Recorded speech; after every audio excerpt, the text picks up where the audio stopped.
and gentlemen, welcome to another scene set in the Chronicles of Darkness, Vampire Requiem, Requiem, London. Tonight, we set our scene with Heartwell, Dr. Heartwell, and Madame Figment. She's a madame, is she not? I think I'm just a me. You don't even have a doctorate. I got embraced when I was in college. I didn't finish. Miss Figment.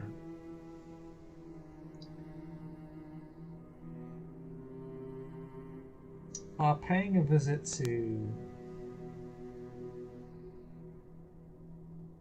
a pub of all places. After being referred to the place by one of the barons, Baron Azura Firth of the Circle of the Crone,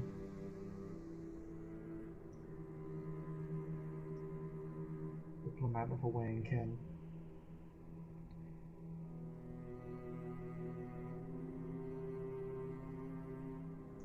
The pub is stated to be the place where one might find an opportunity to procure potential artifact. A Cloak of Fada, so it is called. It has several names, but that is the one that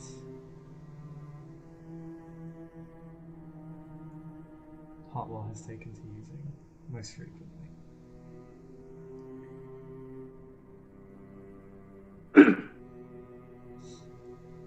So, you both make your way to the pub. The pub itself is in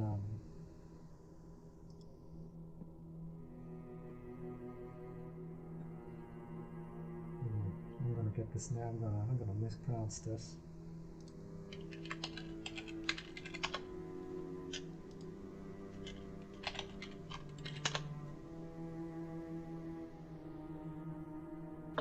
Marylebone. Marylebone.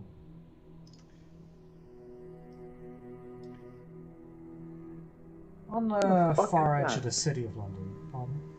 I said, where the fuck is that?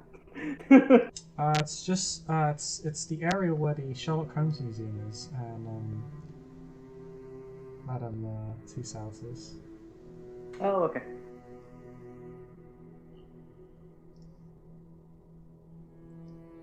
It is the far northwest side of the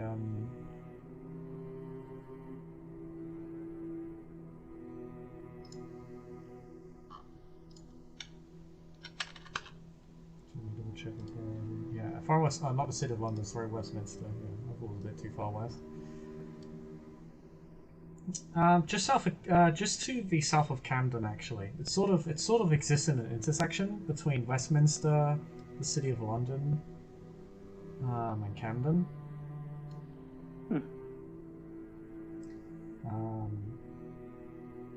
Just to the northeast of Kensington Palace, south of Regent's Park. What's the name of the pub? The Hedge End Pub. So, as they step out of Dr. Hartwell's car, which is being driven by his handy-dandy ghoul, Hartwell leans on his cane that has a dragon head tip, and he'll say, "Allow me to make this very clear, Miss Figment. Watch what you say in here. They tend to like to snare you on the wording and fine details." What should I not say? Don't make any proposition that could in theory be agreed upon by both parties, unless you're very sure what it is you're offering. Got it. Well, I mean, this is your deal, so I'm not making deals. Shall we go inside? Yep. We're gonna stroll on in. Oh, I am wearing my fancy attire. So in the boot of the car, in the event that we have to go from here into a sewer, because God knows I know I'm going into a sewer tonight, there's a change of clothes. The pub itself is sort of the outside. It's quite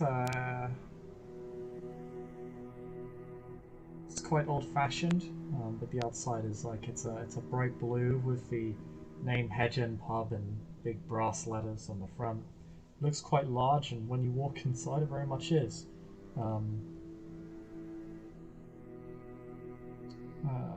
The bar area is a large square at the center.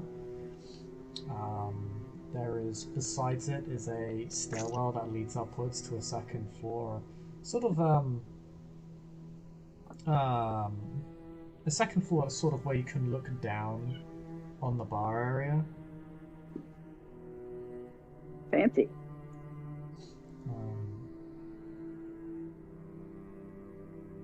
And there's all manner of bizarre creatures in here.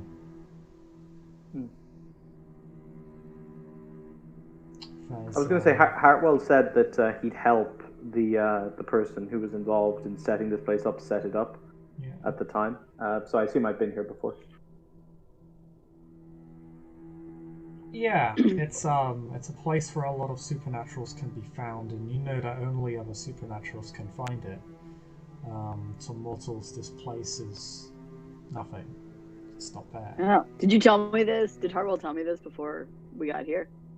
Yes, he'll also, once again, he'll say, he also doesn't like other vampires coming in and dirtying up the place with their, leering, so keep it to yourself. Oh. Could I take notes? Yeah. Vampires know this. The kindred of the city know this place exists. It was actively advertised by the one who sought to create it. An enigmatic but relatively powerful figure known as Khan. A woman who has the skin and claws of a tiger, as well as the teeth. Wow. You see figures here that look more like animate sculptures than people. You see figures that look 2/3 man, 1/3 wolf. You see almost Deathic looking figures, but they're entirely mechanical. And then you see regular looking people, looking mortals, but they seem to have some offness or strangeness to them. Sometimes objects just move when around them. Some of them light cigarettes with their fingers. And some are quite grotesque. Figment, dear, don't stare. But it's so cool! Mm-hmm. There is Figment. Do you have Essentia? Do you have Essentia Phadia active? Is that a thing I have to activate? I think certain elements of it you have to activate. Let me double check for you. I probably would. I'll make the declaration as well to spend a point of blood for Ujet. Okay. There are definitely spirits here. Some of them are anchored to the entities that are present, particularly the more wolfish looking figures. That's interesting. Oh, by the way, I will have explained the rules of the house to Figment before we went in, aka we're all friends here, we do not shed blood. The rules that were listed to me when I met the woman. Yes, this place is treated like an Elysium of sorts, in the sense that no violence is to happen here. You can take it outside, but it is not to happen in here. If it happens in here, well, you die. Aye, Captain. It is not just Khan that runs this place. In fact, you see one of the keepers here. I will show them to you in the chat. It is Keeper Caliborn. She's of the Circle of the Crown. She had a heavy hand in this place being set up. Hartwell at some point wants to try and buy his way in as a partner. Give me time.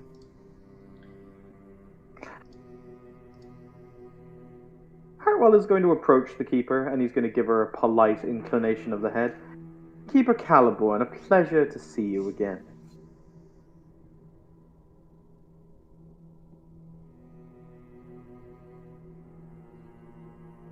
Hi, good to see you. Oh, allow me to introduce to you my, companion for the evening, Figment. This is Keeper Caliborn of the Circle of the Crone. I believe she's a gangrel out of character. I think she's a gangrel. Is she a gangrel? The keeper is a gangrel. A clan gangrel. Nice to meet you. Evening. I notice you're drawing a lot of attention, Figment. Why? I didn't mean to. You can make a word socialize roll if you want. Would socialize? Mm-hmm. Can I also make this check? Yes. I don't have any socialize. Of course you do. Ironically, I do.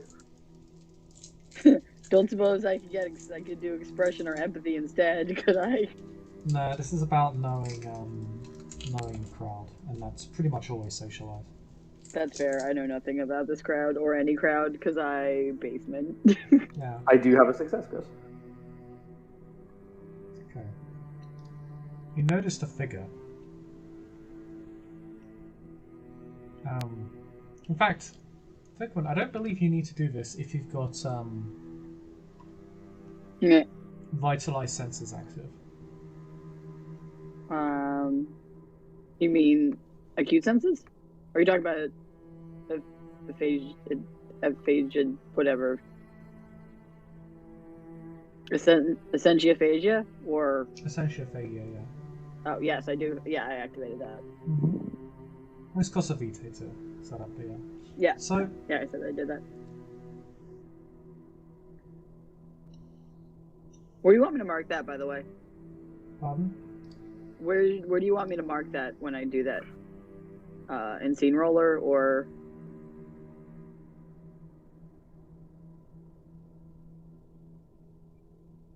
When you activate it. Yeah. No, I was just wondering if you wanted me to keep a tally of my blood somewhere on the Discord Keep a thing, tally of it or... in your character thread. Okay. Yeah, when you, so you both perceive something slightly different.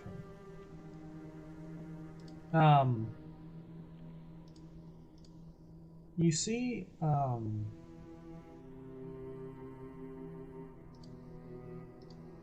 young Caucasian woman in her, like, mid to late 20s, with silvery hair, pale skin, black top and jeans. Heartwell, you can see there is something very off about her spiritually. She seems to emanate an unnatural radiance, but you can't tell what it actually is, primarily because whatever it is her. She is giving off some sort of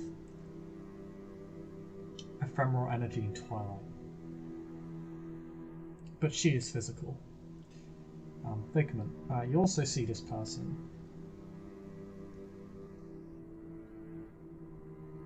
You see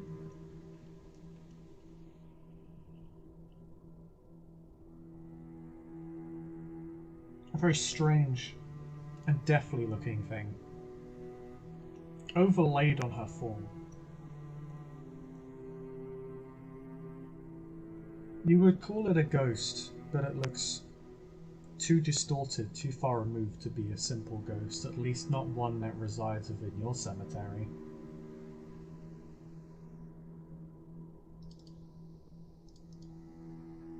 Can I do an occult roll to see what this is? Yeah, I know what this is. We can both make occult rolls. What information you'll gather will be different because Figment has access to additional context. So if my specialty is in ghost shit, what does that do with the roll? Does that You add a dice. add a dice? Okay. If you have a specialty, add a single dice to your check. Cool. Will lore spirits apply, or spirit lore apply? Not in this case. Oh, sorry. Will ghosts apply? Not spirits, ghosts. Ghosts will apply. I do have ghosts.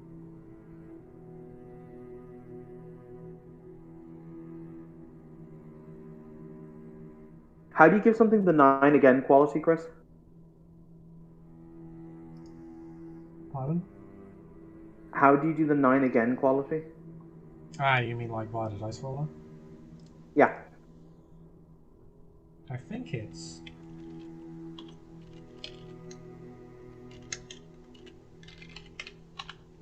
It's like that. We'll actually see if it works. I'm going to see if I can get it to roll me 9 so I can double check, but it doesn't want to play ball. Come on, do this to me. Just roll a 9. Well, what's the 9 again? How do you get... What gives you 9 again? I don't remember which one that is. Me, I get it. I get it for professional training. Oh, okay, yeah, that was the one. There we go. It's right. It's right. It's re-rolling 9s when I do that. So. Nice. Took me 4 rolls to get a single 9. What the heck? I got 3 successes. Yeah.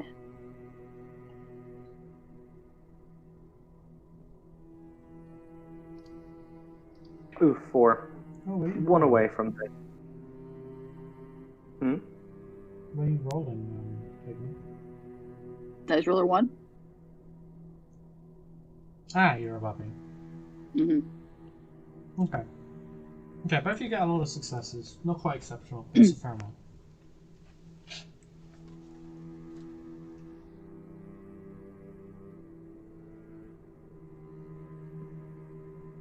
So, Heartwell, you have heard of ghosts being able to possess people. Obviously, it's quite a popular...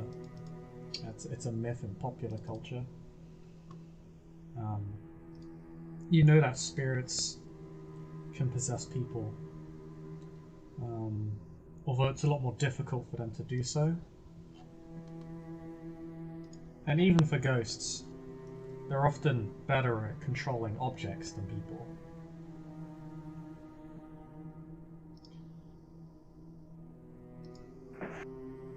But, you think it's a ghost that is possessing a person?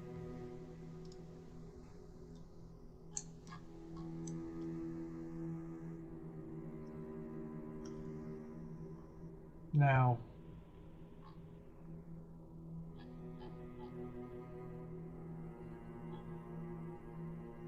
Figment. No, this is not an ordinary ghost.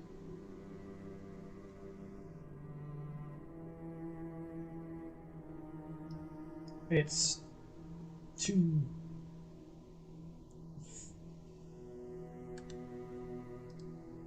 It's almost like it looks too potent. It looks too vibrant to you. It is not just some fading thing. It is not the fading image of a person. This is something that has clearly been changed.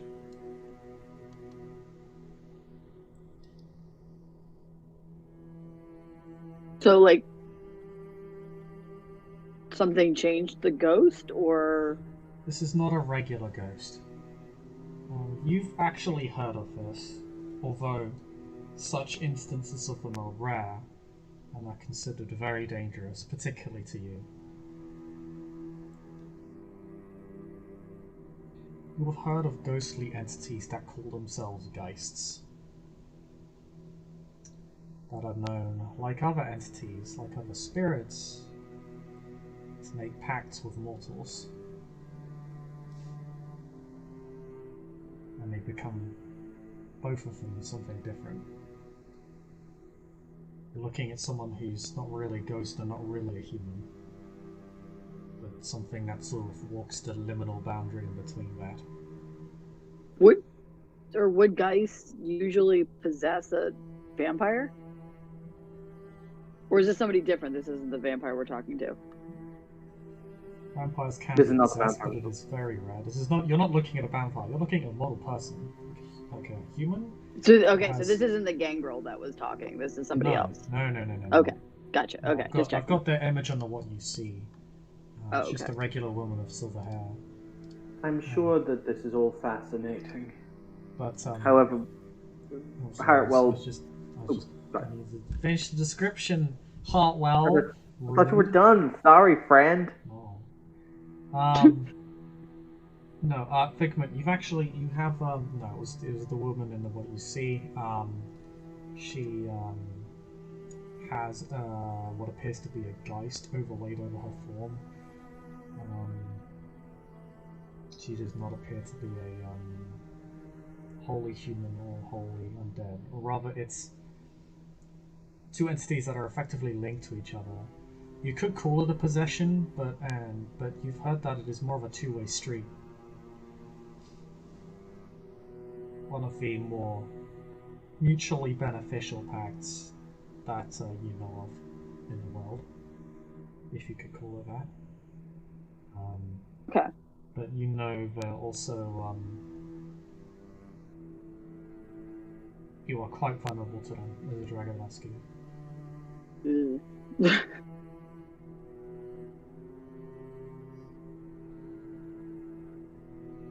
She just appears to be sort of looking at you out of the corner of her eye. Heartwell's going to give her a cheerful wave.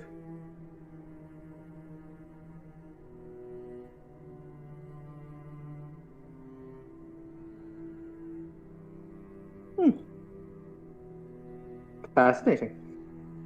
You meet all sorts here. Apparently. My apologies, Keeper. Do you happen to know if Khan is in tonight? I have some business to discuss with her.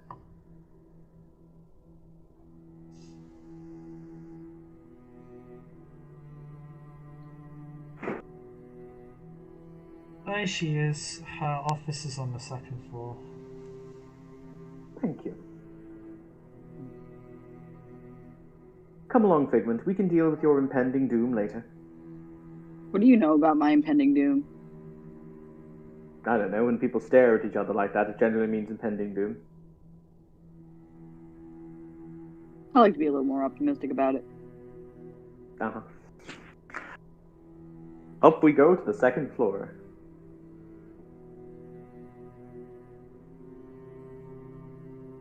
Is there any other like weird ghosts going on? Were there any more other geists that I noticed, or just the one? Yeah, there are a couple of guys hanging around. Hmm. You can see them overlaid over their respective hosts. Well, that's useful information to know. She'll say that to Hartwell as they are going upstairs. As I said, you meet all kinds here. Like a one-stop shop.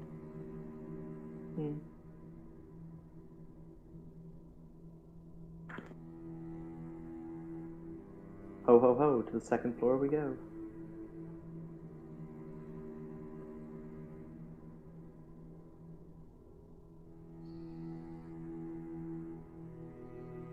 Up to the second floor you go, you see other entities here.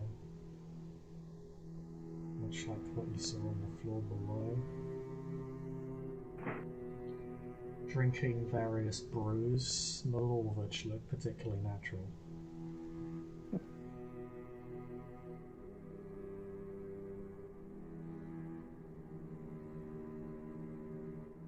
But you make your way to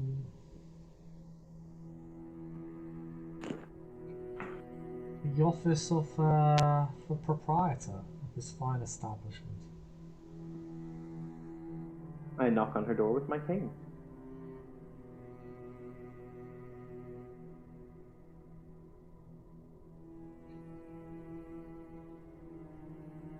There is a brief silent pause.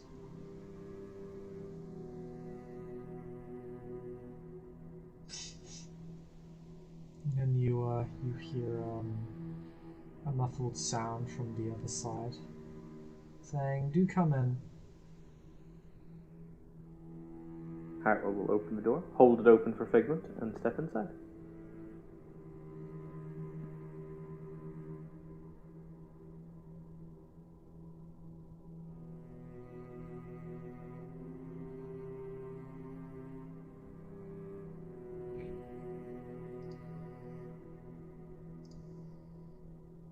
Both of you are witness to a woman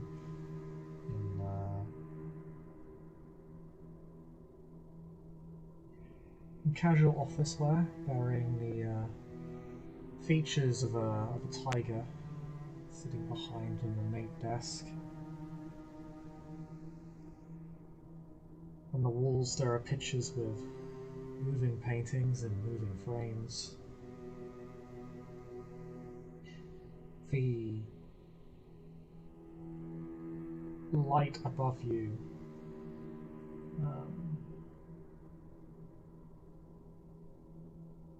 made of a strange green substance.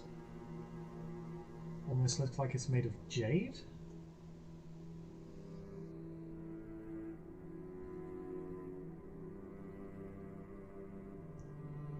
The floorboards start creak unnaturally as you walk towards a couple of chairs. At the end Can I of do an the- occult roll on this, just in general? Yes, you can. Guessing spirit crap will not apply to this. Tiger No. people. Will my changeling lore apply to that? Yes.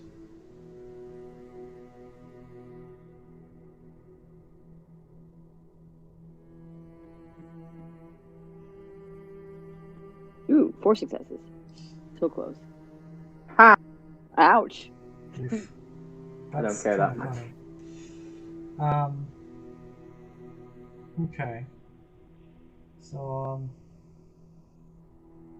Harwell, you've hit the books, but never said anything about moving pictures and jade lamps or jade lights. That shit's weird. Figment, even with your many successes, like, you're not entirely sure what the hell most of this is. Your best guess would be that it is something that has been fundamentally changed by either the person currently sitting in the desk behind you, or has been changed by a place it was taken to. You don't know much about changelings in general, but you know that they can go to places that most kindred could even would only be able to dream of going to. Maybe it has something to do with that location. Mm-hmm. Maybe, but who knows really? It's probably it's the best guess you can make with the information you have. Gotcha. But I can deduce this is some changeling bullshit. This is clearly changeling. At least everything you see, you imagine stuff that is not of a changeling origin. She probably keeps under wraps. I mean, even this is clearly just decor. If it has an effect, it's not obvious. Pleasure to see you again, Khan.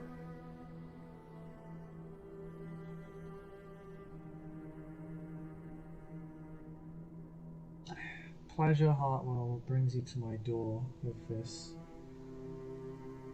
lovely young guest. Khan, Figment, Khan. To meet you. I really like your office. Thank you. She gives a sly, toothy grin that exudes all the incisors that line her mouth. I'll come straight to the point. You're a busy woman, I'm a busy man. I have a letter of introduction here on behalf of a mutual acquaintance. He'll take the letter from the inside of the fold of his coat and hold it out to Khan. Because if you recall, I had the Baron write me a letter of recommendation saying, "This is an upstanding fellow." Hmm. She takes the envelope, opens it, looks at it, reads through it. Reads through it aloud. I'm not doing it, but she has a slight Indian accent. That's where tigers come from. Good job, Figment.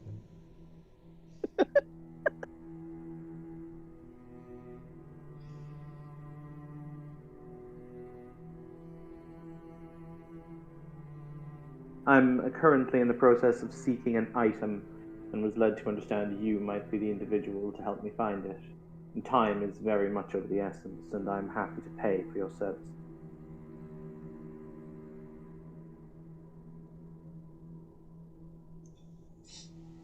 Normally I would ask you to get in the queue, but I know your Baron well. If she vouches for you, I will treat you as if you were her, just this once. Wonderful. May I take a seat? Of course, you both may. Thank you. The chairs sort of mold themselves to suit your tastes. So, I'm currently in the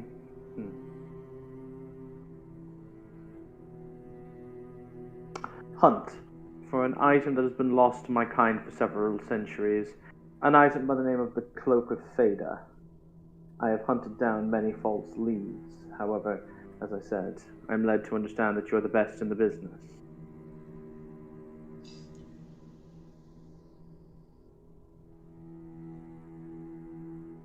By design. Quite so. Do you believe that you would be capable of aiding me in the finding of this item? I've heard of it.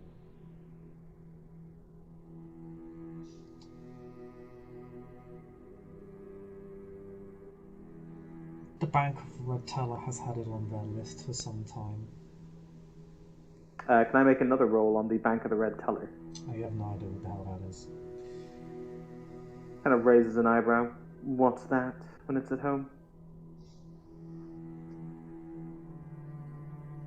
An organization of which I'm well associated with.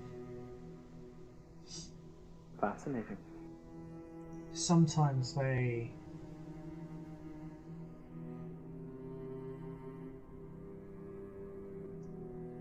and their stakeholders have certain interests that sometimes causes them to put marks out on items that they may have an interest in acquiring or trading.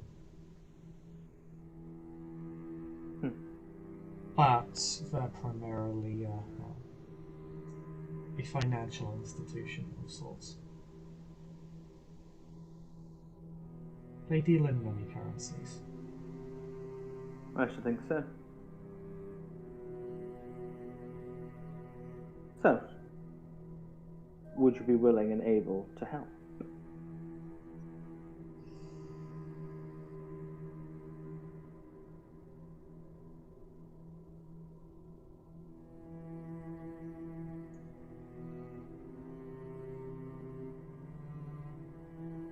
There is a moment of thought as Khan steeples her claws.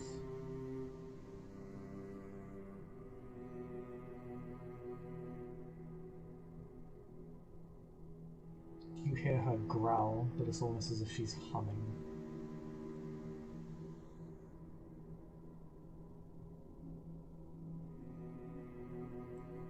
I could. Now the question is, do you want me to locate it for you, or do you want me to acquire it for you? Ah, that is always the question. What are the prices you would ask for both services?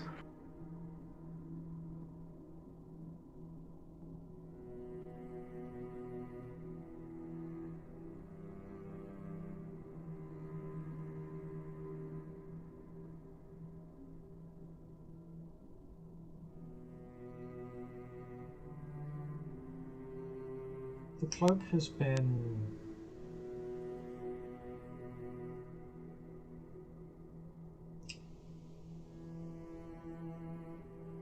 absent for many centuries.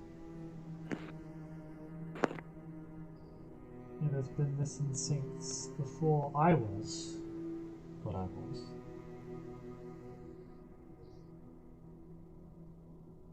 But I know it has a connection to our kind. And yours. There are some interesting hypotheses surrounding its existence and its nature.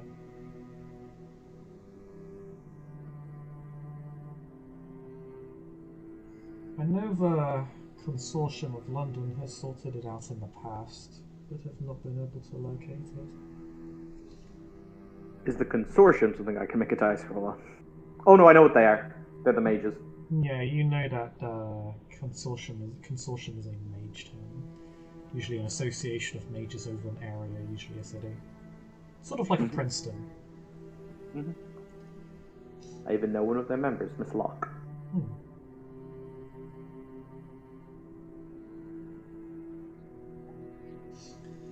It's well hidden. Tracking it down would take a great deal of effort and time. Would likely pose a risk to my skin. I might even go as far to say it would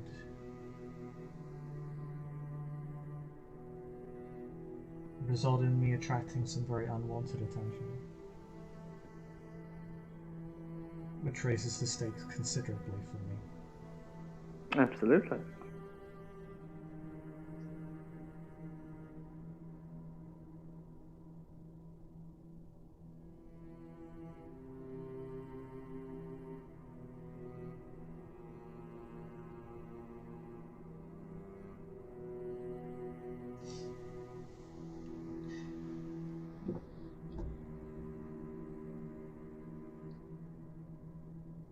If I were to locate it for you,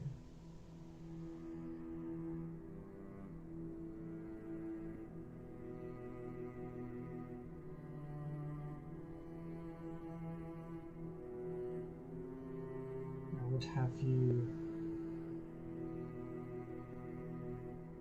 track down half a dozen members of your kind for me and discover their wants and secrets.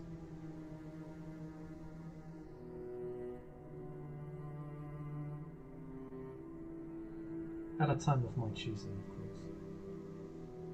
It just so happens I'm particularly gifted in the finding of other people's wants and secrets. That is why I'd ask that of you. Now, for your friend here.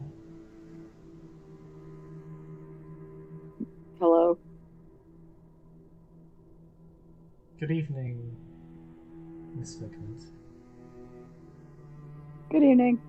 She smiles at you again. It's not a very pleasant smile to look at. It looks far too, well, ironic for a vampire to feel this way, but predatory.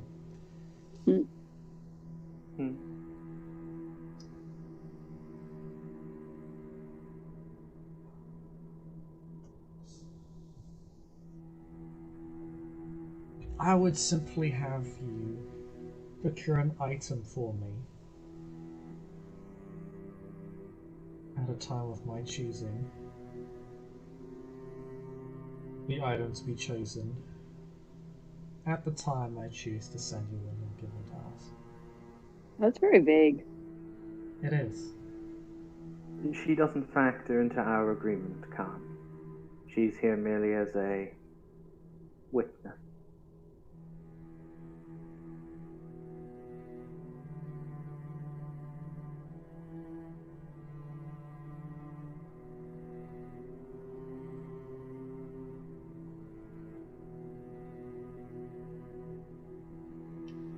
Then you will procure the item for me?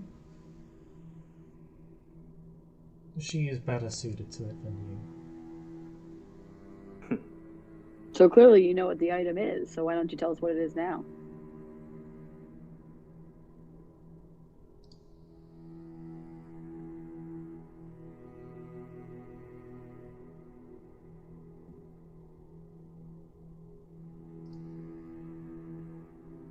Have you crossed over an Avernian gate before? Can I actually cross over it? I don't think I can actually. If they're open, yes, but they're very rarely open. Gates, you can only see them when you utilize your vitalized senses. Yeah, because I know I can see them. I don't know if always, they always look different. Sometimes they're just black doors. Sometimes they're like little cracks in reality. Sometimes they look like black holes just sitting in the middle of a mausoleum or a cemetery or where somebody died.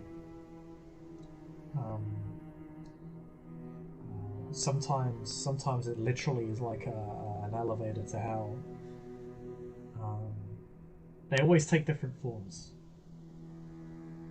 Sometimes you can literally just head down a road and that's equivalent to crossing a gate. They're not really fixed. But they always require certain conditions to open.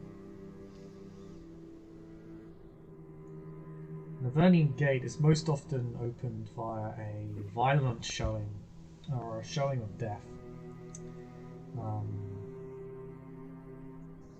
The graveyard I used to live in had one that was closed and had become inactive.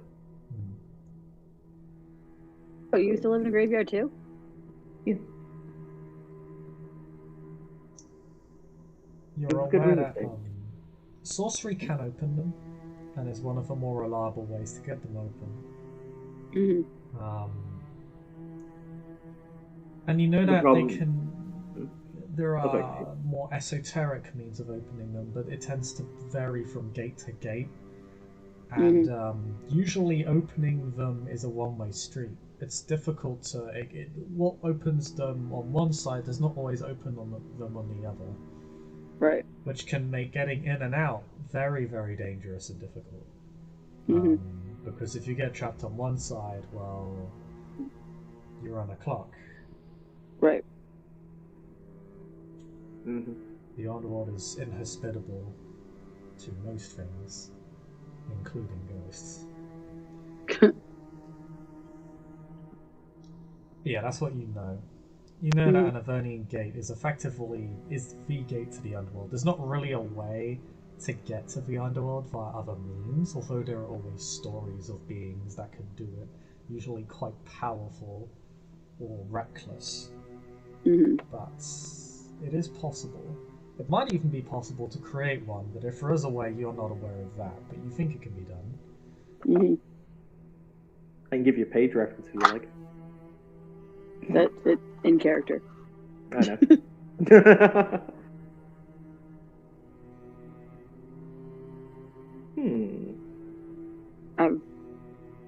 I've never crossed one, but I know generally how they work.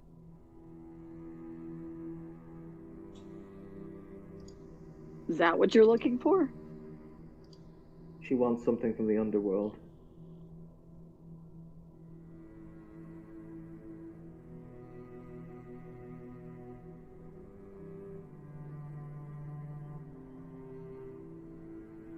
What do you want from there?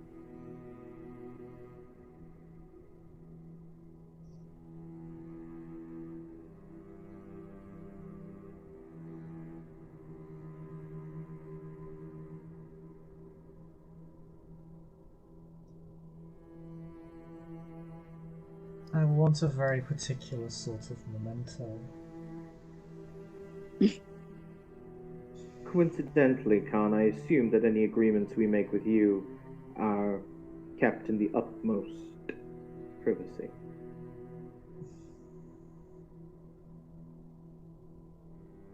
I don't share the details of my agreements with other clients or third parties. It's just bad business.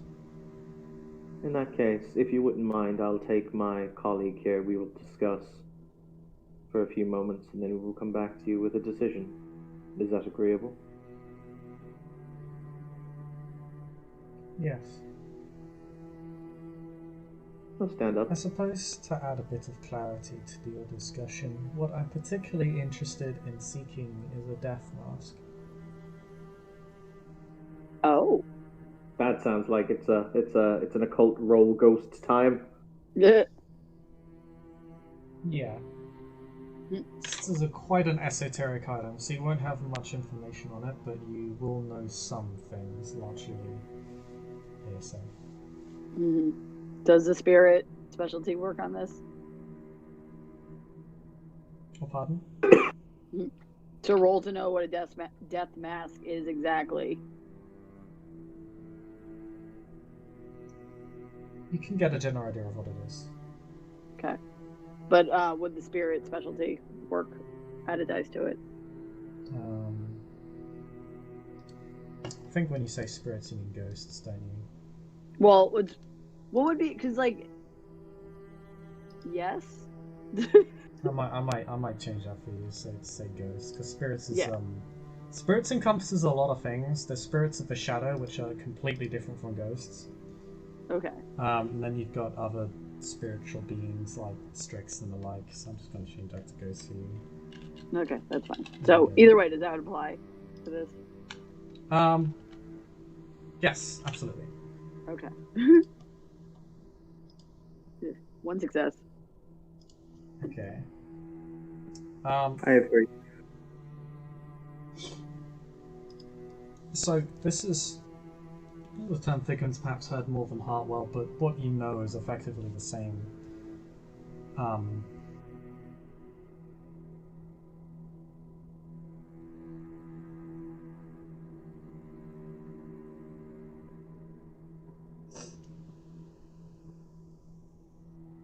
memento is an item has been it's based on the term memento mori. It's an object with a presence in twilight. Transformed specifically by the resonance of death.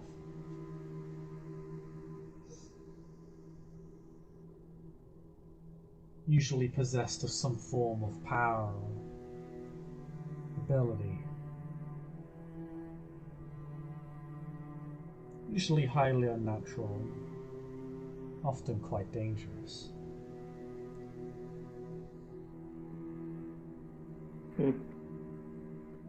Very well. A death mask is, it's shown up often enough that you know it's a form of memento, you know they exist. What they are, you're not entirely sure.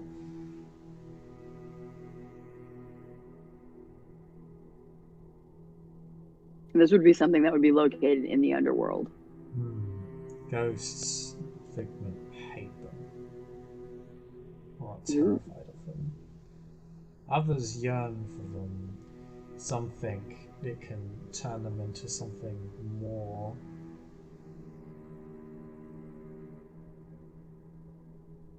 Others think it will destroy them. From what you have heard, what you come to understand, separating the fact from the fiction,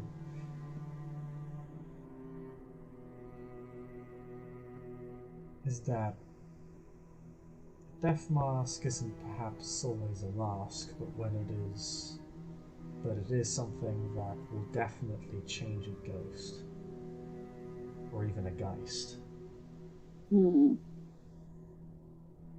Geists always seem to show up in conversation when death masks are mentioned.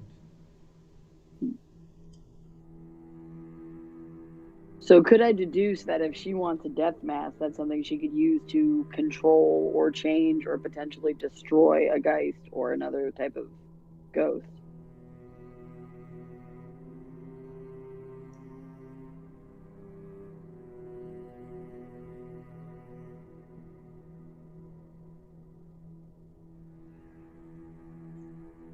I don't think a death mask will destroy or control a ghost or a geist.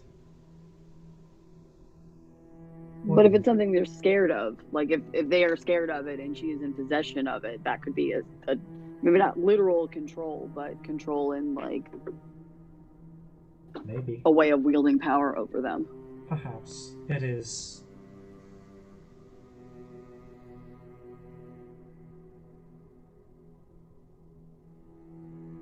It is a powerful item on its own. Mm-hmm. Applied to ghosts, yeah. It could be used in theory to control them or blackmail them. Blackmail's a bit of a strong word. Wouldn't be that, but could be used to influence them, given how strongly ghosts feel about them.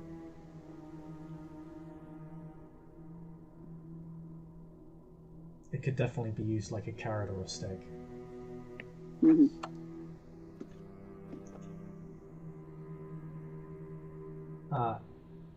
Heartwell, what you know is much like you know it's a memento of a sort.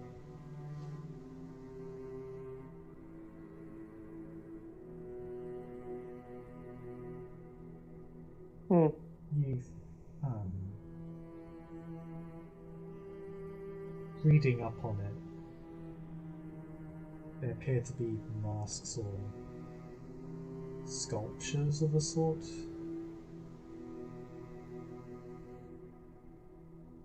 Usually taking the form of a mask. Not always, though. Very well. We will discuss this privately. We shall return in a few minutes and we'll have your answer.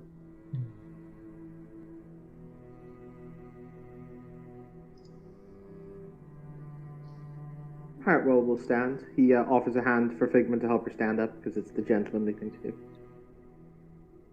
Sure, she'll take it. They will put her on outside, closing the door. You're able to go downstairs and get something to drink if you like. They are serving blood.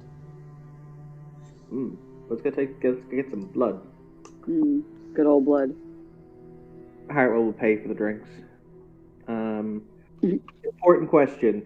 Just because I want to prove that I'm a regular here, can I have a tab?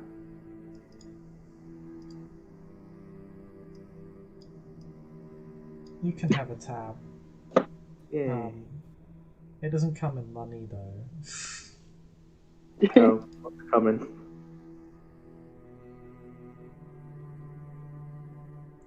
What do you decide to pay with? You could just pay a lot of money if you wanted. Nah, what are the acceptable forms of payment?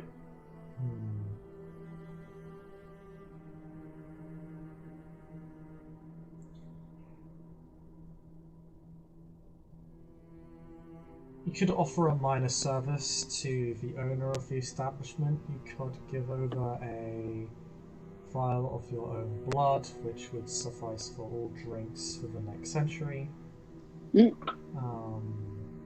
Expensive drinks. You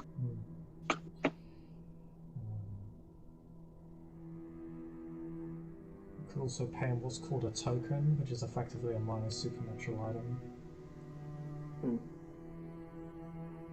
Tonight, Hartwell is going to pay with a token because it's not properly my blood anymore, so it wouldn't really count because it doesn't have the sympathetic link to me anymore. He pays him with one of the vials that he uses to allow ordinary humans to have to basically manifest supernatural merits. Yeah, so it's like you basically offer like a small, you offer one of your potions, basically. Yep. Okay, yeah, that will run up the tab till the end of tonight. So, I'm not going to order you do or undertake this mission for her, he says, looking at Figment. If you wish, you can undertake it, but I'm not going to force you. However, I will give you something you want in exchange. Is it worth it? Well, I guess before I ask that, do you know what getting a death mask from the underworld entails? I have a vague idea. Figment, because you are what you are.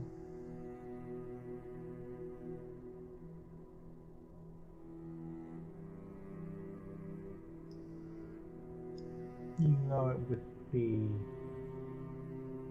They're not common, they're rare. It would be unlikely to just find one.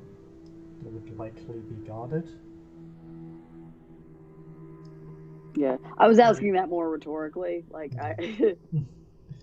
Like you know, like this is not just a memento. I mean, mementos in general are valued. This is something that would probably have a high price attached if you wanted to acquire one through transaction, assuming it would even be up for that at all.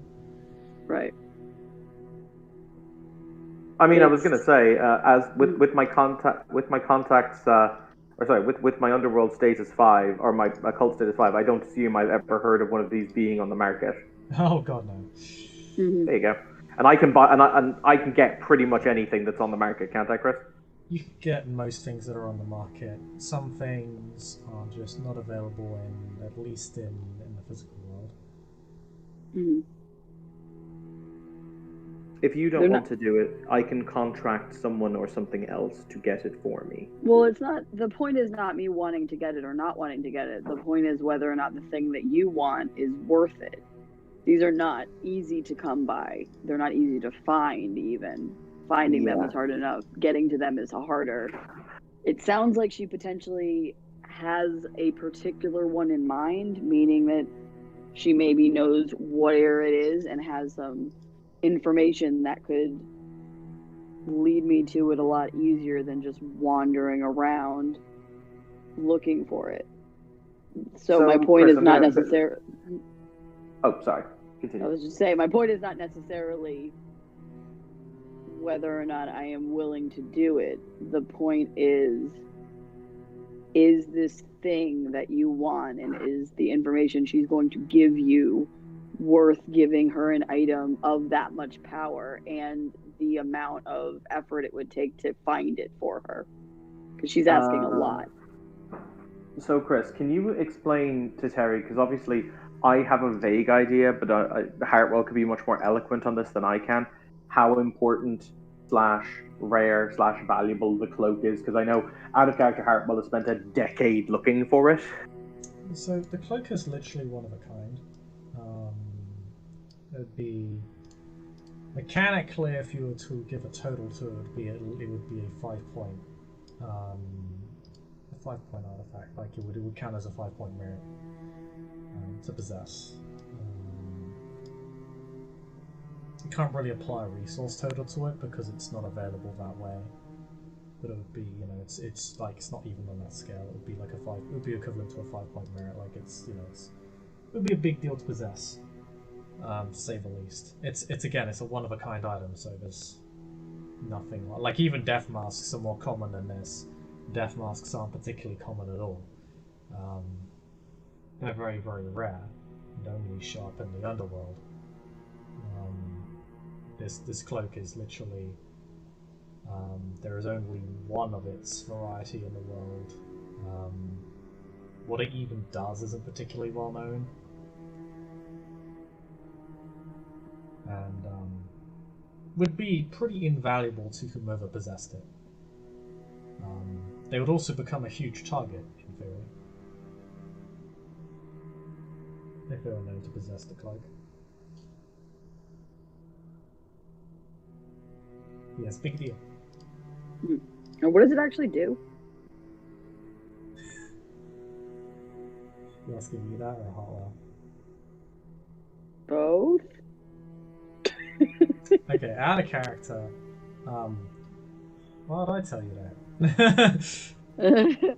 Well, also, no, it's like, out of character. Like out of character. In the setting, it's not really well known. There's hearsay and rumors about it, about what it can do. Sort of fragments of information, but nothing concrete. Okay, so big, crazy, rare item, but we don't actually know what it does.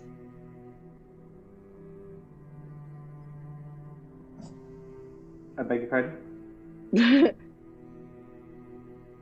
So it supposedly protects people from curses, enchantments, can make them walk between places. It supposedly does quite a few things. But Heartwell, the old as I said, MacGuffin cloak. pretty much. Figment will. As I said, Hartwell has say spent that. Hartwell has spent like 10 years looking for it, so he kind of wants it. No, I get all that. No, like she's literally just trying to gauge if Hartwell thinks it is worth the price that she has put down. Like she's 100% just asking his opinion at this point. Like if you say that it is worth all that she is asking for it, I will help you. Yeah, no, he legitimately does. Because as I said, he's put in so much time and energy to find it. So he does think it's worth the price. If she's not willing to do it, he will go into the underworld himself. Okay. Like, yeah, that's kind of where he is. But in addition, he is willing to. So Chris, what Hartwell does is he takes out a pen and paper from the inside of his coat, or his coat, and he writes on a piece of paper that the bearer of this can basically gain access to his occult network for items, objets d'art, reagents, ritual materials, etc. And Hartwell will back Hartwell will back what they need to try and find it and hunt it down for them. He will hold it out to Figment and he will say, "If you present this to the San Giovanni, I guarantee you it will get their attention and ease your path considerably." Ooh. Well, that's... And I'm willing to give that to you as my payment if you're willing to do this for me. Well, that helps. What are you offering her on? Basically, he's saying that he's going to give the San Giovanni preferred customer status when it comes to dealing with him for occult items, reagents, mystical hoobajoob, and objets d'art. He's basically saying, I'll use my status my status occult to help you get ritual components or whatever, help you get ritual components and such like that at a very preferable rate, practically at cost, so you can continue to do your evil necromancy because you're a friend of Figment's. He's basically giving them access to it so they can do cheaper necromancy, being a friend because they're a friend of Figment's, to help her with her quest to make them amenable to her. Okay. It's actually quite valuable what he's offering. Yeah, it's a 5-point action, so it would be pretty significant. Mm-hmm.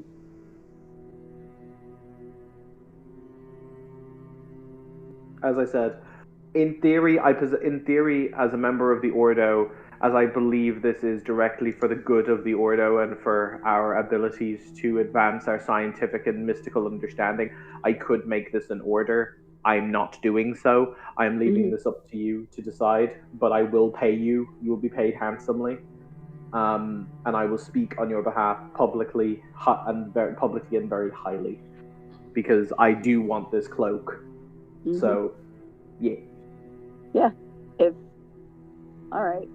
But if you think it's worth all of this, then I trust your judgment, and I'll help you find it. Ironically, until tonight, I might have not agreed to. I might have said we were in over our heads. However, when I hear that 2 organizations who apparently have very heavy clout are looking for this item, and apparently that it may bridge the gap between vampires and changelings, I suddenly figured out that it was much more weighty than I thought it was. That is pretty exciting. All right, I'm in. Neat. Chris, we're going to go back to the door and tap on it again. Tap. Tap. Tap. Tap. The door will open of its own accord for you. See, I need to get doors that do that.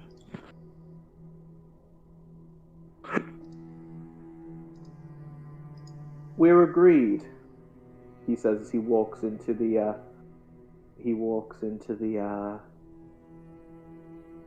office. 15 individual secrets I will pass to you, and Miss Figment here will retrieve your death mask.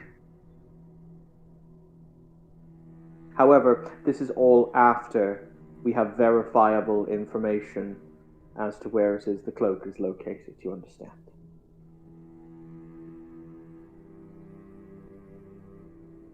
We have had many false leads.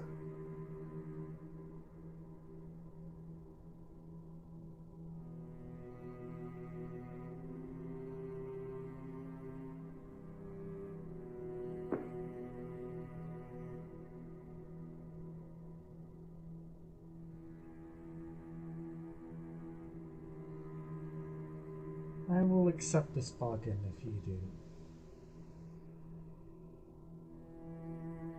Did you have a specific death mask in mind, or just any death mask?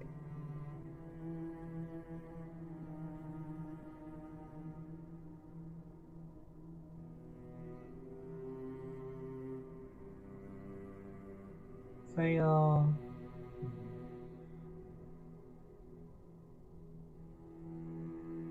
They are all different, but they all have one similar fundamental that makes them what they are, and that is what interests me.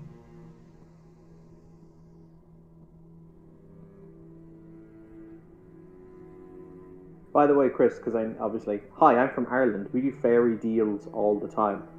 Heartwell will word the deal in a way that makes it so there are no loopholes, if, ands, or buts, or ways of being fucked over. If you want, I'll even roll for him to assemble the sentence. No, that's fine. Kant doesn't appear to be seeking that from you. She's just making sure you're not doing the same to her. Okay. So yeah, Heartwell will extend his hand. Okay. But I do want to know, like, so there's not a specific... So it's not like, I want you to find this specific death mask that I know is in a location. It is just a, go find one somewhere.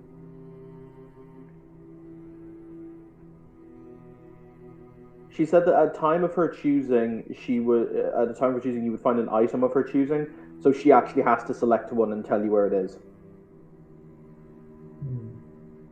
Is that it? Like, Chris, I just want to clarify. Like, I'm going to agree to it either way. I just want it clarified. Like, yeah. Is it just go find one? She is more or less stated she's more interested in a death mask than a specific, than like the death mask, if you know what I mean. Gotcha. So it's just go find one. It's not, I know of a specific one. They're rare enough on their own. Just having one is important. Gotcha. Bring me a broomstick, not the broomstick.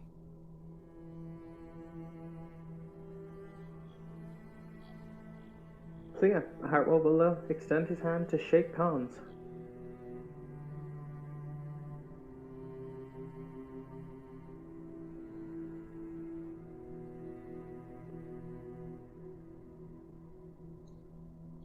Okay.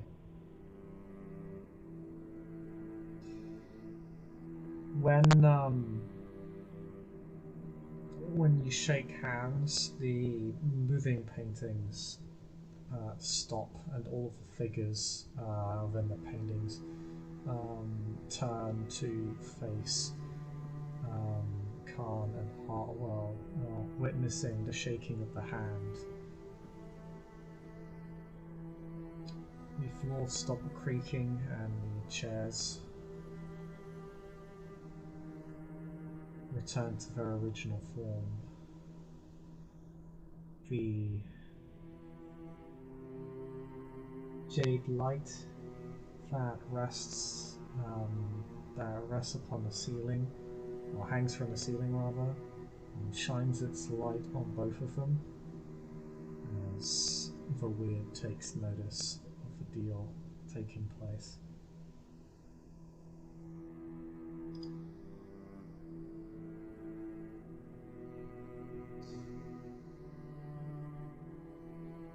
A pleasure doing business with you.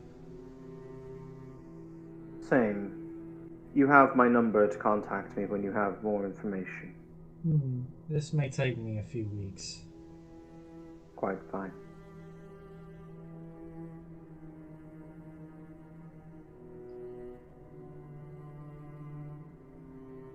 And Miss Figment, it was good to meet you as well. Good to meet you. I'm sure as long as you hold up your end of the deal, which I'm sure you will, we'll be meeting each other again. With any luck.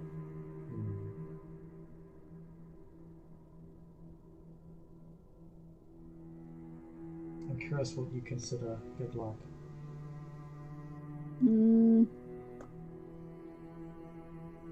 Still being on this side? Or coming back to it?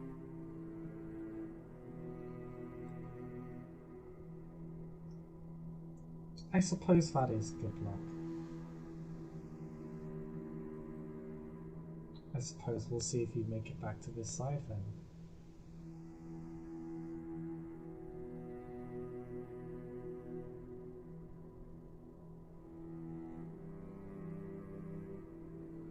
I would suggest you...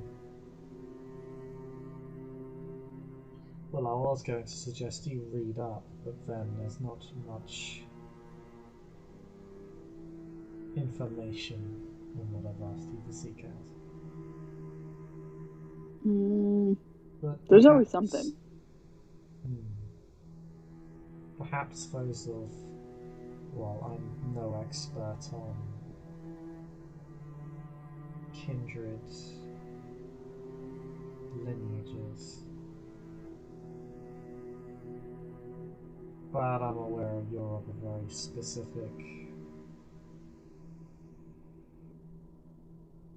field. Perhaps they might be able to help you, or perhaps some of the guests downstairs. Some of them are regular go-betweens. I noticed. I'm sure they'd be willing to help you for their own price.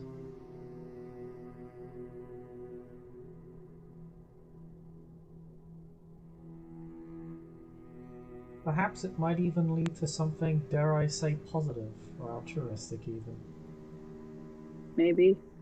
How on the down low do you want this? Do you want your name out of this?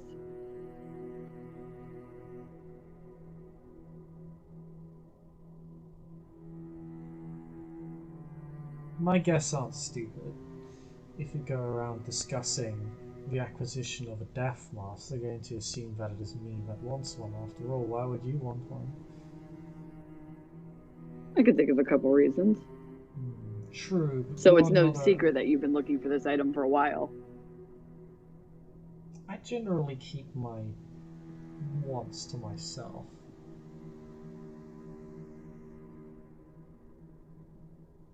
This is business.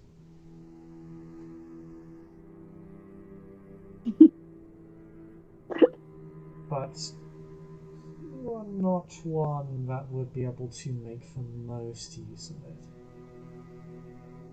There are others that can tap into it to a much more significant degree, a much more unsettling degree.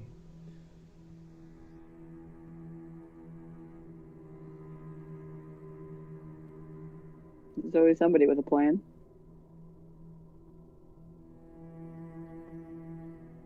My point here being, if I go around asking questions and they want to know why I'm looking for it, because as you say, I don't particularly have a lot of reason for this thing. You think that they'll assume it's you looking for it. Should I confirm those assumptions? If they're not smart enough to figure out why you want it, then they don't deserve to know. But I try to put more faith in who I associate them with.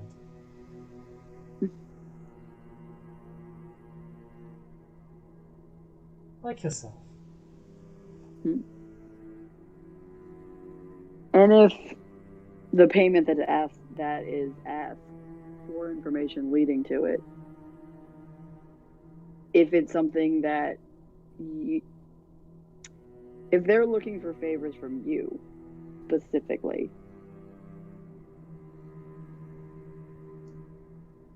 is that something you'd like me to bring to your attention?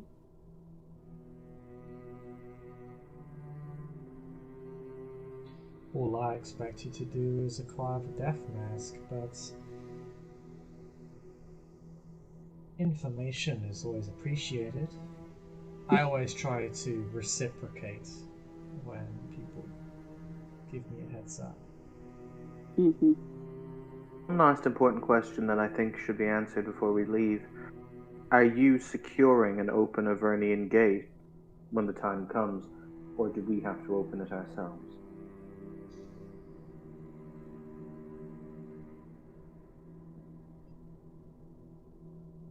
I'm sure you'll figure it out.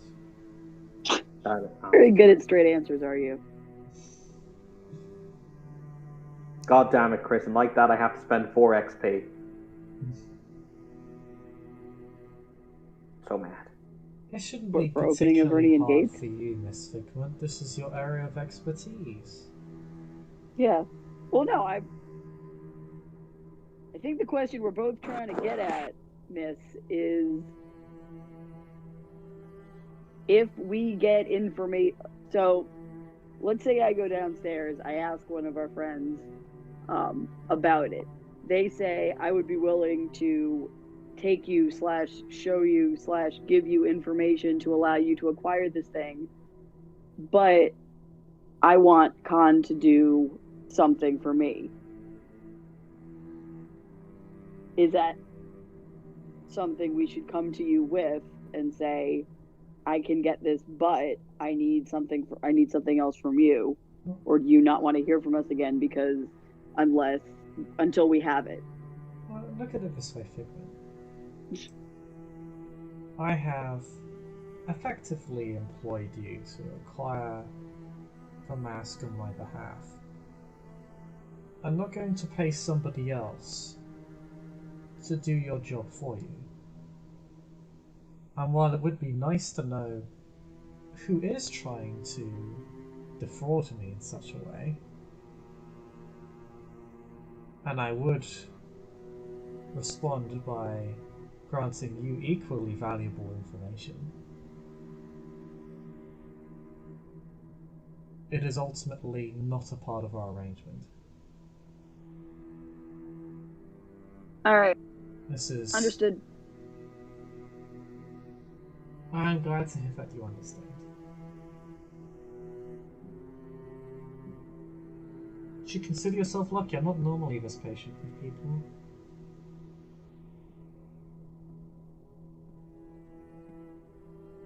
I'm just trying to get a gauge for what you're looking for and how we're expected to go about it.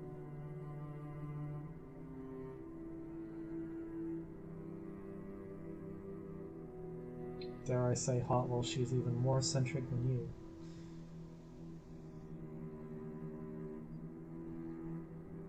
But I appreciate your questions, Figment. I appreciate your answers.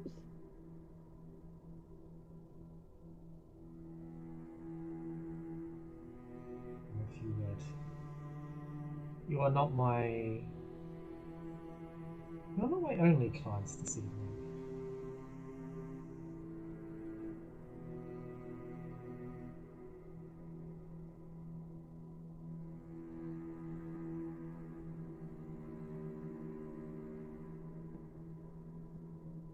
That means I'm asking you to leave. Okay, goodbye. Whereas a huffed growl, which you assume to be something resembling a sigh. Like, I'll leave. Like, if she's obviously telling us to leave, she'll leave. It should be noted, she sort of, I completely forgot to mention this, but she does exude some sort of perpetual aura of fear. It's sort of like talking to a Nosferatu. I can now roll to identify that. Sorry. So I know out of character, I know what court she is.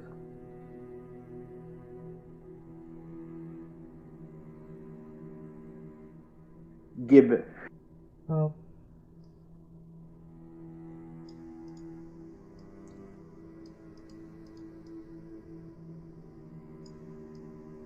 given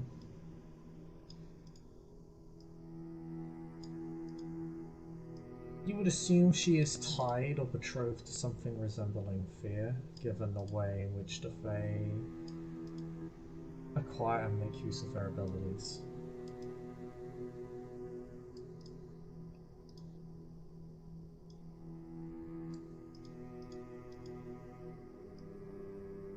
You know, the Fae tend to make pacts with very, how to say, overarching things? Almost cosmic, you could say. As collectives. Or at least you've heard. They make deals with people, worlds, concepts.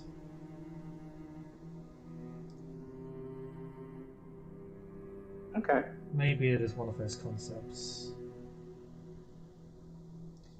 It's probably a concept. You know, Fae, or at least changelings, tend to eschew things that are considered Fae, or at least avoid making deals with them too regularly. Particularly things of a more cosmic scale. They're not entirely sure why that is. It does seem counterintuitive to you. But for whatever reason, there's a source of power that you go out of their way to avoid. So maybe it is something less Fae. So maybe something akin to a season or a time of day, or maybe even something else like one of the Circle's gods or one of the lords of the underworld.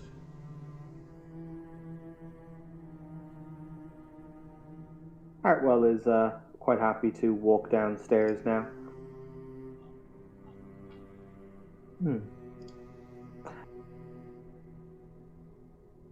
Important question. Is the it was a harpy or was it a keeper?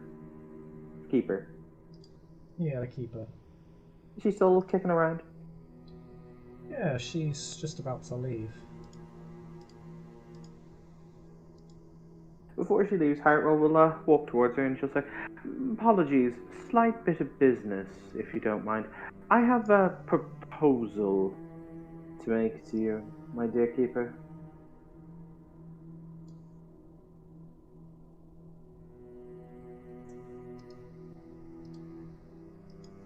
I see, and what might that be? Well, a gift, or rather, an attempt to improve the standing of my rather unfortunately maligned brothers and sisters in the Order.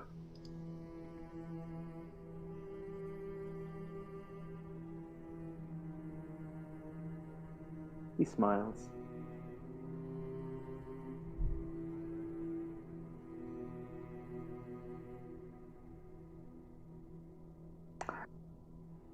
She just crosses her arms and looks at you, sort of equal parts suspicious and expectant.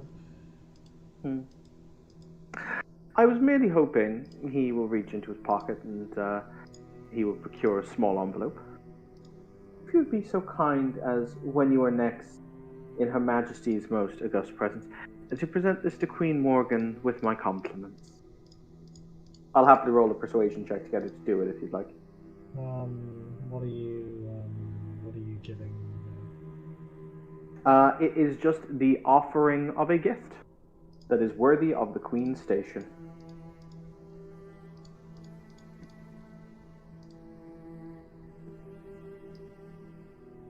It's a letter that basically says, Your Majesty, at your next convenience, I would desire to speak to you on the topic of giving you a gift that is worthy of your station.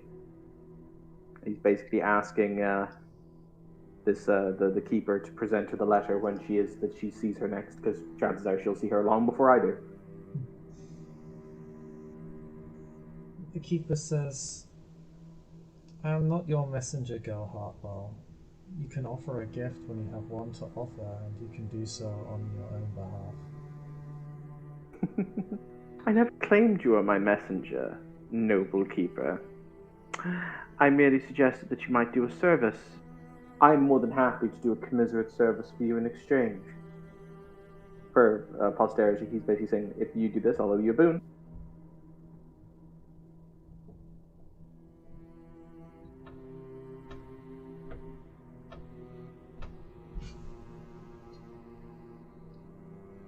I don't wheel and deal like Starling.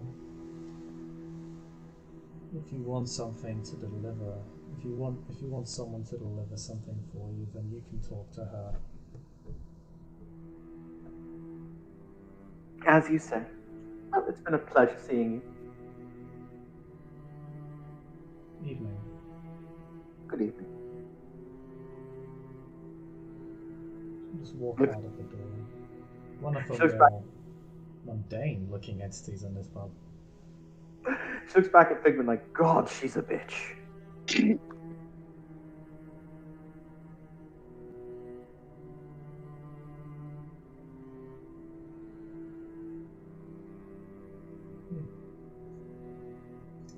Is that a good place That figure from before is still staring at you. In my long life, I found it's best to fucking get it over with. If it was only that. And I am led to ascertain that she does not like you because of your specific proclivities towards eating what she is. Not exactly it. That could be part of it. I'll go over and talk to her. So I'll go up and be like, evening. I'm not missing this conversation that I'm following.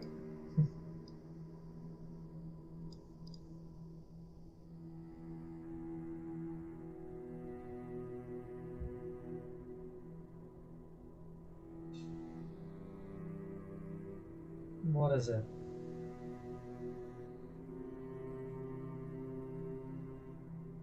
I figure rather than dancing around each other, I'd come over and say hi.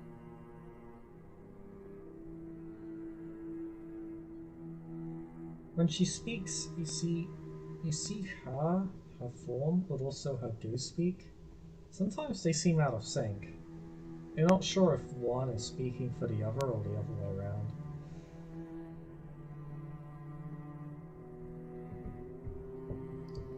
Yep. Yep.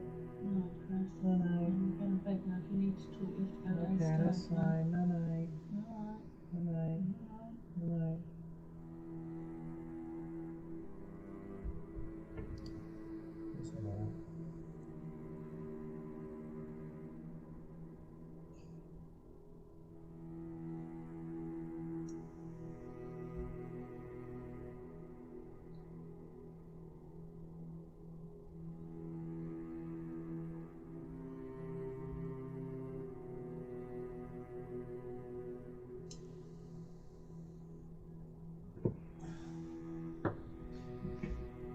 Would you mind telling me what the hell you are and why you're filled with,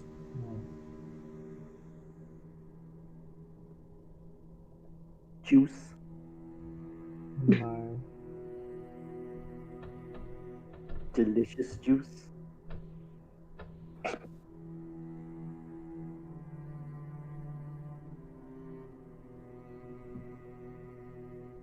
I'm complicated. Actually, I'm not that complicated. Your answer may determine how I react to you. Is one of those reactions going to be trying to kill me? Because I'd prefer not that reaction. I have responsibilities. But I have no desire right now to mess with you or whatever you got going on. I'm just curious.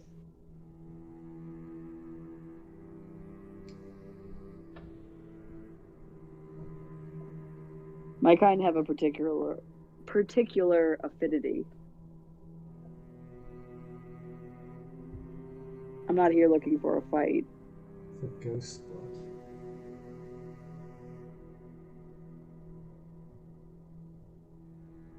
Heartwell restrains his immense, incalculable urge to correct them that it's not technically blood. He restrains it, though.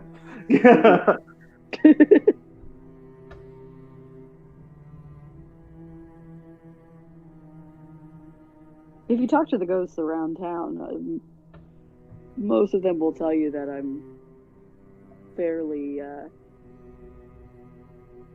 a good word. Benign. That's a good word. Helpful would be another one. Helpful.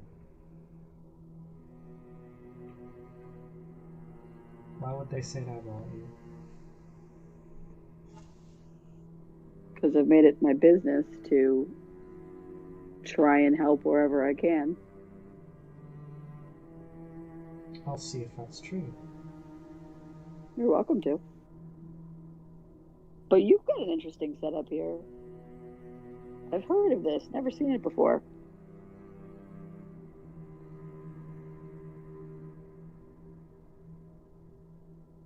I suppose a setup isn't a bad word for it.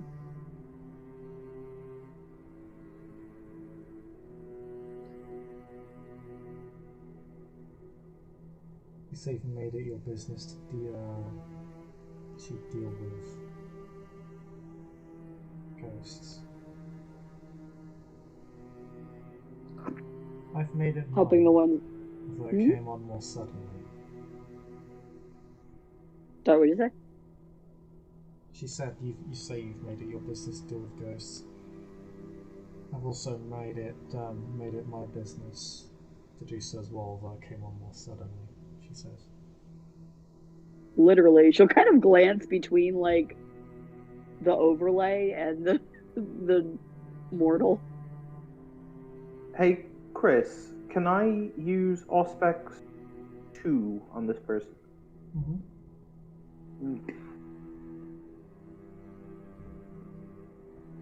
Do they have anything that would stop me using it, or do I have to make a Clash of Wills, or am I good? No, you can just do it.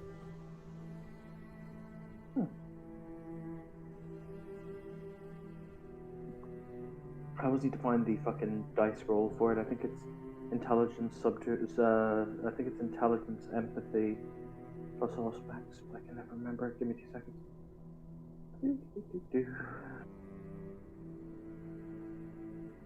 Auspex, the beast hackle, uncanny perception is intelligence, empathy plus Auspex.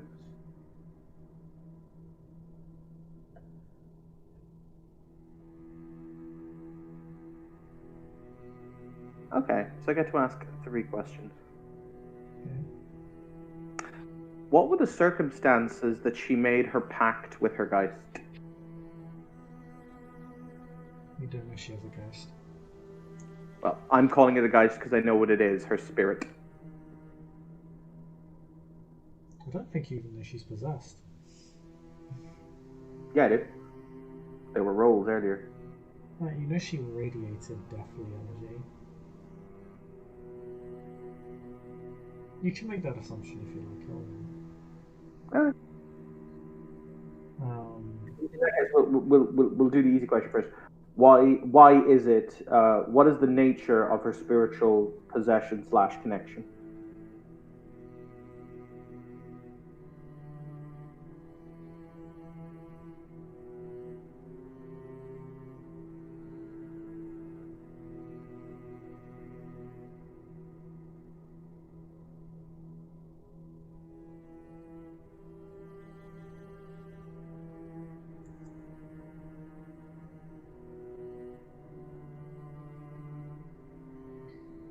You see a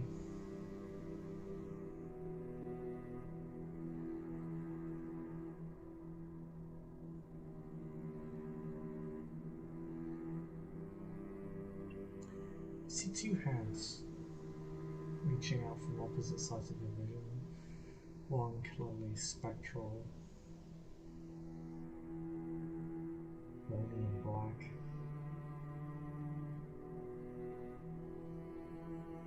Another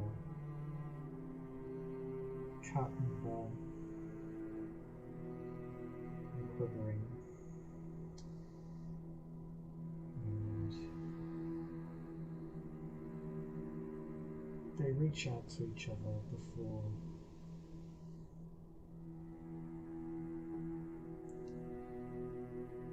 the more ghostly hand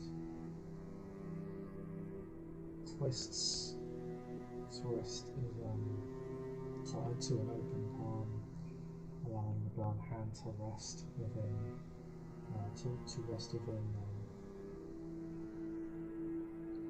this ghostly hand.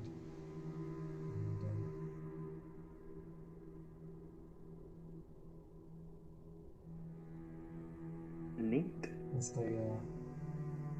the burnt hand rests upon this ghostly olive branch, the burns and cuts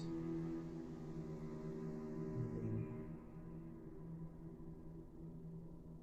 the fleshly human hand begin to recede and heal.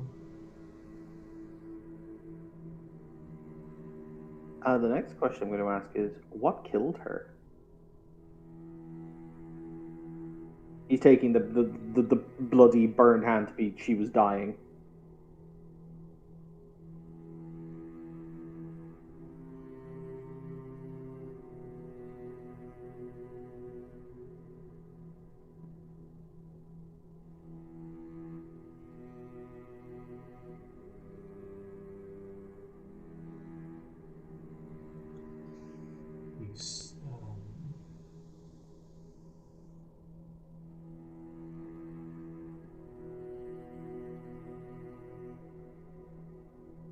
You hear the sound of something electrical, like a plug socket or a fuse box going off, popping and sparking, igniting.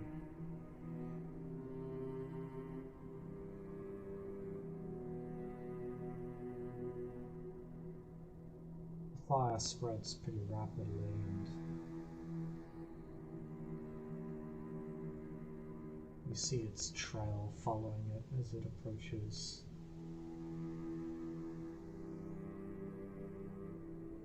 the room in which this woman sleeps.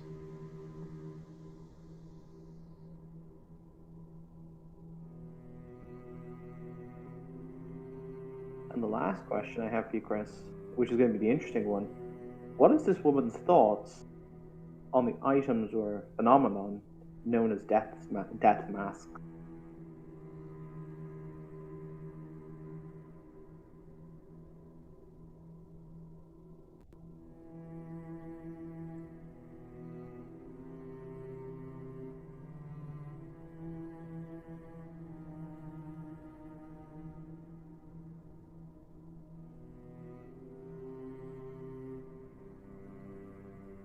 You sense hostility, mistrust.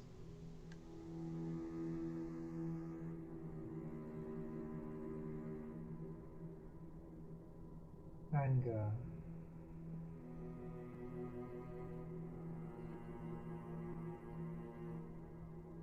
And obligation.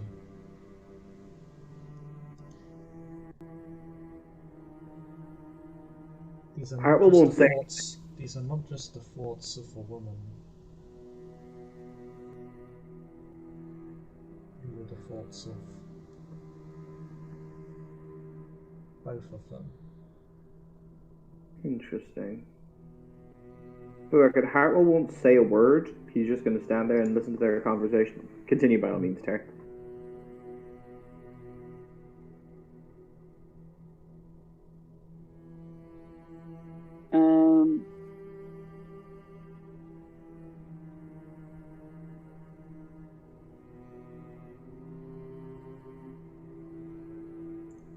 I can't remember what we were. I'll know about it. I tend to get around. Welcome to. I typically hang out down, I don't remember the name of the graveyard or the area I live in, but I will tell her where I hang out. It's a little cemetery in Tower Hamlets. It's nothing significant.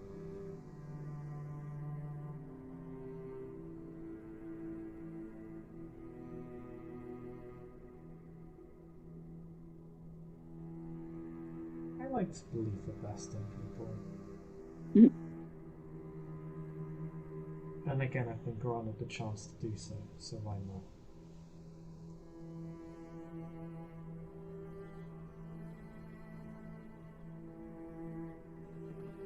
You being helpful makes my job easier. And what is your job exactly?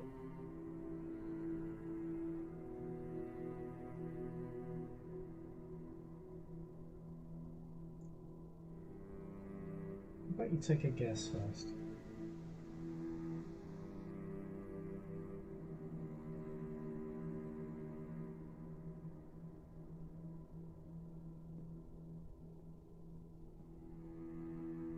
Keeping people like me in line?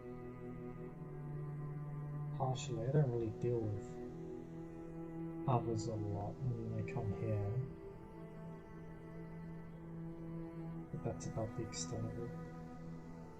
You're a protector, aren't you? Yes and no.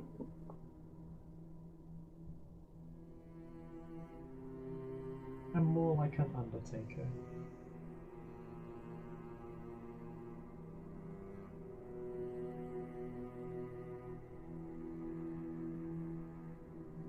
Everything has to be sorted out in the end, after all.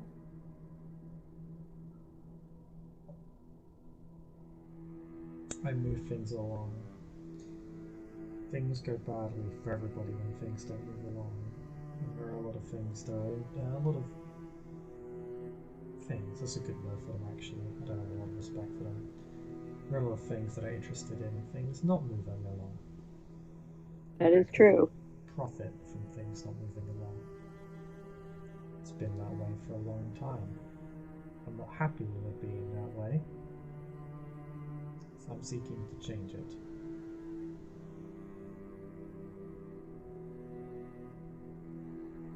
Well, personally, I think the smoother things can run and the better lines of communication can be when they need to be, smoother things go. Maybe I oversimplify it. It's not a system or science. Kind of is. It's not. Thinking about it that way won't get you very far. Well, then how should I think about it? More like an art, I suppose. There's science and art. There's a method to it. Things aren't just random. Some things are random. That's true. But you just said yourself, you're here to move things along and make sure everything goes where it is. So you try to cut down on the randomness.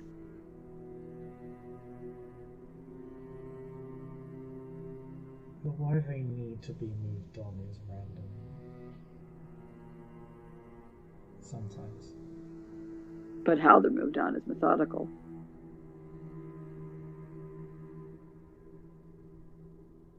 There's a process to it. There is a process to it.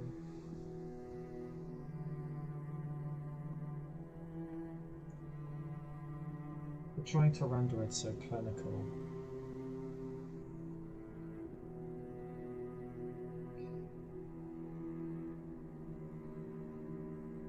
That's more lethal to Ghost than perhaps anything else. Is it?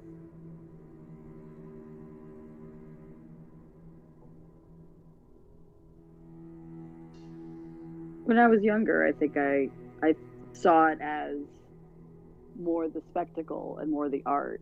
But after spending a couple decades looking into the research side of it, there's more method to it. The song and dance and the show of it all, that's important, but without the moving parts underneath, none of it works. It all breaks down. Take the heart.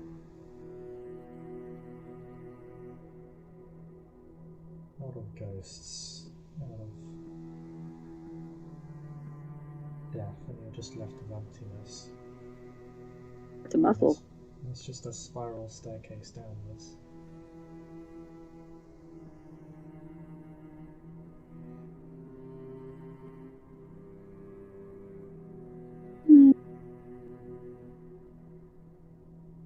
disagree, but I see where you're coming from. They need it. The spectacle. No. It's not something that's trivial.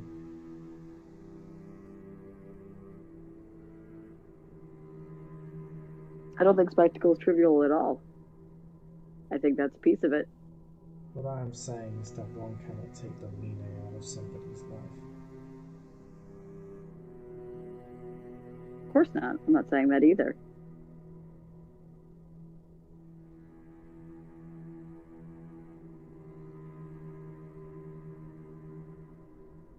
Just because I see things in a formulaic way doesn't mean I don't appreciate the heart or the soul or the circumstance that leads anything to be who and what they are. I think it's the patterns and it's the method and it's the science that grounds it and gives a basis for how to go about figuring all that out. And this is why I see my role as one that can communicate between entities that maybe wouldn't normally want to. I'll consider that. You might see me around then.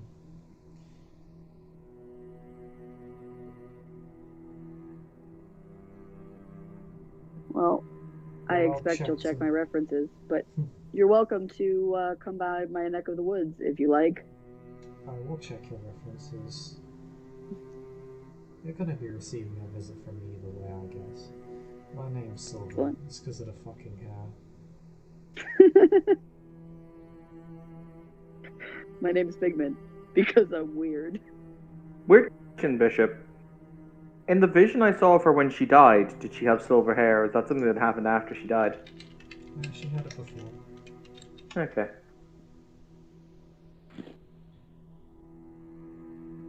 A figment, like something make-believe. Took me a couple decades to come out of my hole. I tend to sneak up on people.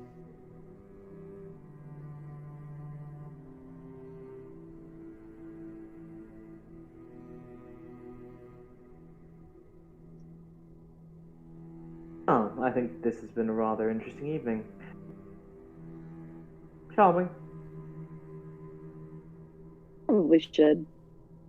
It was nice meeting you, Pleasure. Silver. Pleasure to meet you, Silver. Oh, Dr. Hartwell. At your service. I've heard that name somewhere before. Oh?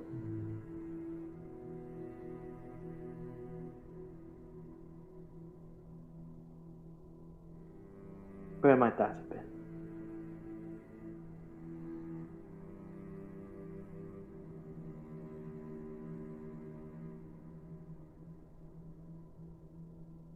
She thinks thoughtfully. She like ponders. That's a good question. It's a while ago.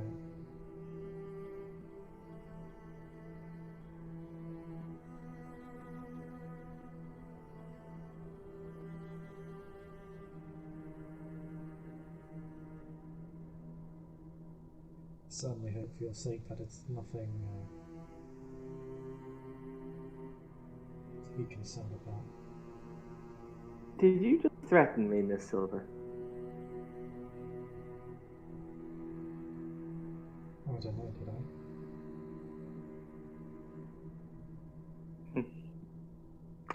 Well, I'll be bidding you good evening. No, mate.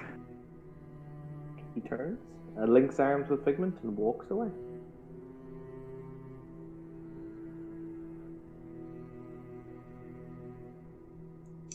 As you leave Figment, you see the Geist and making some form of communication. Well, the Geist is communicating with her, she doesn't seem to be responding.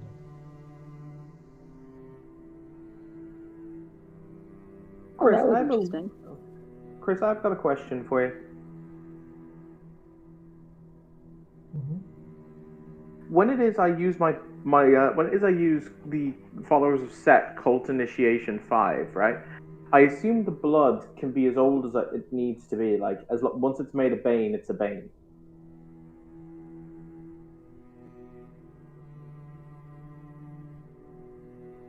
Yeah. Okay. For the most part. I'm curious, Figment. How do you defend yourself when it is your call to do so? Depends on the circumstance. I'm talking brutal fisticuffs. Do you hack, stab, shoot? Run. Wonderful. It's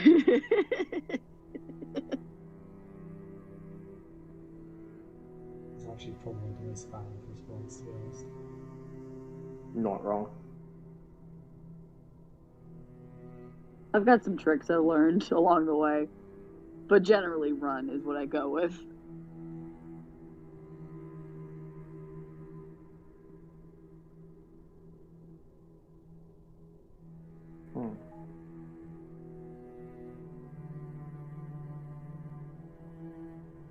So, Chris, what Hartwell's going to do is he always carries syringes with him because he does. He's a doctor. So I'm going to spend a point of willpower, and I dig the syringe into my arm. I'm going to extract a point of vitae, which will bring me down from 10 vitae to 9 vitae. He takes off the nozzle for the injection, and he hands the vial of blood to Figment. What am I doing with this? In the event that you are ever in desperate need, break that onto a spiritual entity, and it will react as if it was struck with fire. Oh, I mean, I could just... Alternatively. Interesting. If you circle it around yourself, they will not be able to pass it. Thanks. You're welcome. I sense that you and that entity are not exactly done with one another. You might be nice to ghosts, but I don't think the remainder of your bloodline can say the same. They can take care of themselves. Mm-hmm. I find that sins of the father quite often in our community stray to those of the child. Generally. But I've spent the last 3 decades building a very specific reputation.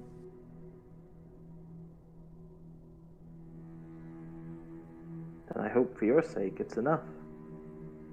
We'll see. And away we go. That was no one lesson. Thank you, Fast Play. Thank you, for watching, and we'll see you next time. Bye bye.